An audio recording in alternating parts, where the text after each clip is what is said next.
Good evening, friends. I welcome you all in this introductory lecture of property law. Before we go on to discuss property law, it is important to know why do we need property law? Because a property law is combination of two different strings, property and law. So obviously, as we know, this law function of law is regulation. Law का काम है regulate करना. तो जब तक कोई चीज ऐसी नहीं है जिसके साथ जहाँ पे मुझे हमें रेगुलेशन की जरूरत है तब तक लॉ का रूल वहाँ पे नहीं आएगा। तो अगर हम प्रॉपर्टी के साथ लॉ को जोड़ रहे हैं तो जाहिर सी बात है प्रॉपर्टी में कोई ऐसी बात होनी चाहिए जिसे रेगुलेट करने के लिए हमें लॉ की जरूरत पड़ती है। जैसे हम इन्वायरमेंटल लॉ की बात करते हैं, इंटेलेक्चुअल प्रॉपर्टी लॉ की बात करते हैं, कॉन्स्टिट्यूशनल लॉ की बात करते हैं, लॉ ऑफ क्राइम्स की बात करते हैं। तो सब में मीडिया लॉ की बात करते हैं।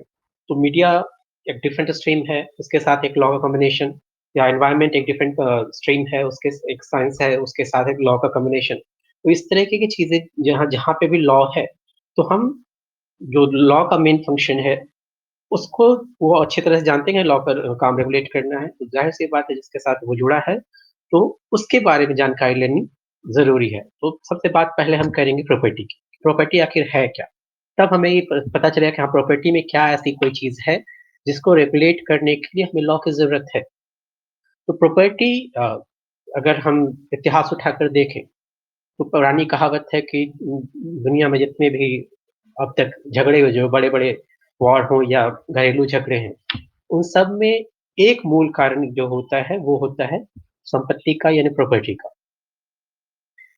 अब प्रॉपर्टी है क्या, how do we define property? तो अगर हम लेमैन की लैंग्वेज में कहेंगे तो ये होगा कि हाँ प्रॉपर्टी कोई चीज है, कोई वस्तु है जो हमारे इस्तेमाल में आती है, जो जिसे हम किसी को दे सकते हैं, उसको खरीद सकते हैं, उसको बेच सकते हैं इस तरीके से, और वो चीज हम अपने यूज में ला इस्तेमाल में ला सकते हैं। उस चीज को हम उस चीज को प्रॉपर्टी कहेंगे। लेकिन लीगली वो डेफिनेशन करेक्ट नहीं है, क्योंकि जब हम लॉ की भाषा में बात करते हैं तो हम बात करते हैं राइट्स की, ड्यूटीज की। तो वहां पे किसी आर्टिकल, किसी नॉन लिविंग थिंग की बात नहीं होती, वहां पे राइट्स की बात है, राइट्स ओवर समथिंग। तो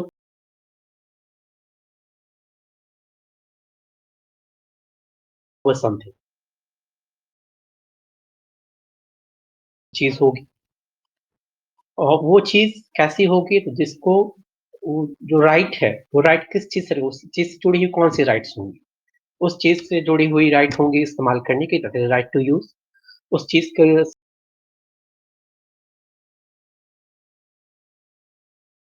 that is right to trans, right to own something, right to possess something, और right to dispose of something. तो ये राइट्स उससे जुड़ी होंगी, उस वस्तु से जुड़ी होंगी। यानी कि अगर लीगल टर्म्स में हम वस्तु के सेंस में वो डिफाइन नहीं करते,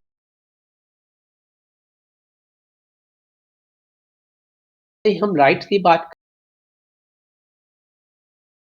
अब सवाल ये उठता है कि जो राइट्स हमें मिली हैं, यानी right to own something, right to use something, right to possess something, ये ओनरशिप राइट क्या है?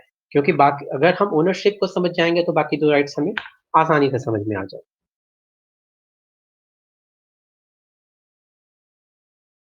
बिलोंगिंग जिसे हम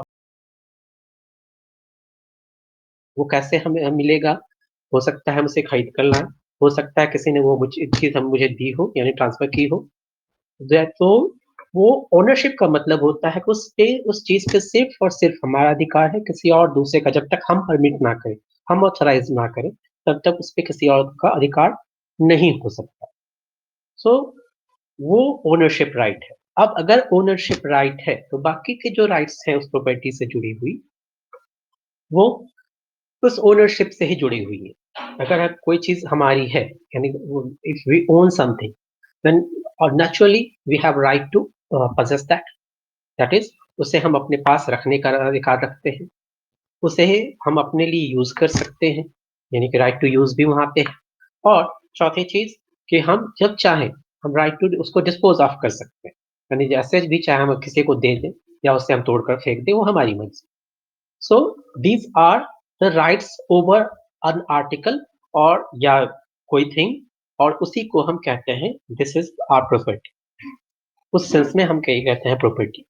अब प्रॉपर्टी के अलग-अलग टाइप्स होंगे। लेकिन टाइप्स पे जाने के पहले ये भी चीज़ जाननी ज़रूरी है कि जिन राइट्स की हमने बात क्या की, क्या राइट टू पोज़ेशन ज़रूरी है ओनरशिप को दिखाने के लिए? क्या राइट टू ट्रांसफ़र यानी पर्सनली हम किसी को ट्रांसफ़र करें, ये ज़रूरी है उस चीज़ को की ओनरशिप को क्लेम करने के लिए? तो वो हम देखेंगे कि नहीं, तो ये कोई ज़रूरी नहीं है कि हम किसी चीज़ को अगर ओन करते हैं, तो वो तभी हम ओनर माने जाएँगे जब वो चीज़ हमारे पोज़ेशन में हो या उसको हम यूज़ कर रहे हों या फिर हम उसको डिस्पोज़ ऑफ करने का खुद हम पर्सनली उसको डिस्पोज़ ऑफ कर रहे हैं। क्योंकि जो हमारे आस-पास बहुत सारी चीज़ें हम ऐसे देखेंगे, जैसे हम रेंट की बात करते हैं, लीज़ की बात करते हैं, मॉर्टगेज की बात करते हैं, यानी हम कोई आप हमारी कोई चीज़ है, हम किसी को हायर ये रेंट पे देते हैं। यानी या तो अगर इमूवेबल प्रॉपर्टी है जब हम प्रॉपर्टी के टाइप्स पे हम जाएँगे तो इमूवेबल प्रॉपर्टी की बात करेंगे। यानी कोई भी चीज़ है, मान लीजिए हमारी कोई ज़मीन है, अगर हमने किसी को रेंट पे दी, तो क्या रेंट पे देने से हमारी ओनरशिप खत्म हो गई? क्या पोज़ीशन एक अ, इनसेपरेबल राइट है ओनरशिप के लिए? तो जो हम जैसे हमने लीज़ की बात की, रेंट की बात की, ज़ाहिर-सी बात है कि ऐसा नहीं है। क्योंकि वो पोज़ीशन हम डायरेक्टली भी ओन कर सकते हैं, वो डायरेक्टली भी चीज़ हमारे पास हो सकती है, वो किसी और के थ्रू भी हमारे पास हो सकती है। जो जहाँ पे आता है इमीडिएट और इमीडिएट टर्म इमीडिएट पोज़ीशन के टर्म की बात करते हैं। यानी कोई भी चीज़ अगर डायरेक्टली हमारे पास है, पूरी तरह से हमारे पोज़ीशन में है, तो वो इमीडिएट पोज़ीशन होगा और किसी और के थ्रू, हो सकता है किसी नौकर के थ्रू, किसी टेनेंट के थ्रू या किसी और थर्ड पर्सन के थ्रू अगर वो चीज़ हमारे पोज़ीशन में है, तो उसको कहते हैं मीडिएट पोज़ीशन यानी कि कोई बीच में है, उसके थ्रू हम उसपे पोज़ीशन रखते हैं। लेकिन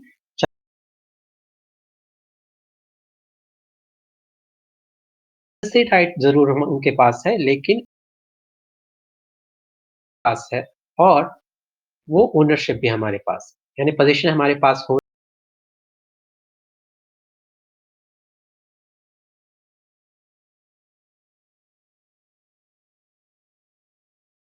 का अधिकार, क्या वो कोई ज़रूरी है कि वो हमारे पास ही हम भी उसको यूज़ करें या कोई और भी उसको यूज़ कर सकता है?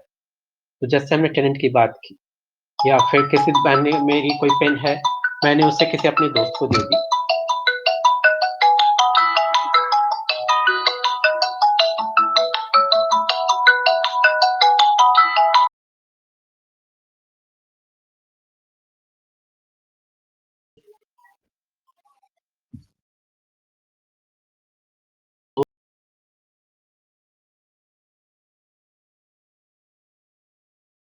किया। जब तक हमने ऐसा कोई काम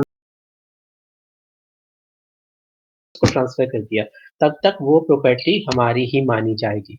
यानी कि सिर्फ़ हम यूज़ करें टेनेंट को जब हमने प्रॉपर्टी दी, तो वो प्रॉपर्टी वो यूज़ करता है। हो सकता है वो हमें उस प्रॉपर्टी पे जाने का भी जब तक उसने हमने उसे दे रखी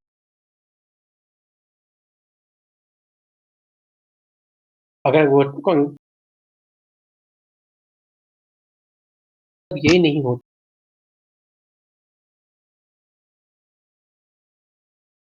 यूज़ करने के लिए ओनरशिप तब भी हमारी है। यानी ओनरशिप के लिए पोज़ीशन या यूज़ या फिर जैसे में हमने पावर अथॉरिटी अटॉर्नी की बात करते हैं मूवेबल प्रॉपर्टी के सेंस में कि हमने किसी और को उस चीज़ को ट्रांसफ़र करने का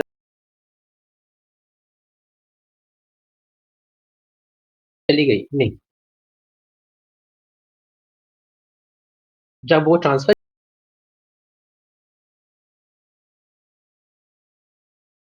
राइट टू ट्रांसफ़र और राइट्स नहीं है ओनरशिप के लिए। ओनरशिप तभी हमारी बरकरार रहेगी अगर वो राइट्स हमने किसी और को दे रखे हैं तो भी। अब बात करेंगे अगले लेक्चर में कि प्रॉपर्टी के टाइप्स क्या-क्या हैं। मूवेबल प्रॉपर्टी क्या होती है, मूवेबल प्रॉपर्टी क्या होती है, रियल और पर्सनल प्रॉपर्टी क्या होती है, टेंजिबल इनटेंजिबल प्रॉपर्टी क्या होती है, वो हम बात करेंगे अपने अगले लेक्चर में। ये चूँकि मेरा एक इंट्रोडक्टरी लेक्चर है, तो इसलिए मैं सिर्फ़ यहाँ पे प्रॉपर्टी के कॉन्सेप्ट पे ही इस चीज़ को वाइंड अप कर रहा हूँ। अगर आपकी कोई क्वेरी है तो ज़रूर आप मुझे इस लिंक पे जो मैं लिंक शेयर करूँगा और जो मेरा मेरा नंबर मैं अपना शेयर करूँगा या जो मेरे वेबसाइट पे उस वेबसाइट के लिंक के थ्रू भी आप उसको एक्सेस कर सकते हैं। तो आप मुझे कॉन्टैक्ट करें, मुझे आपके जवाब का इंतज़ार रहेगा। Thank you.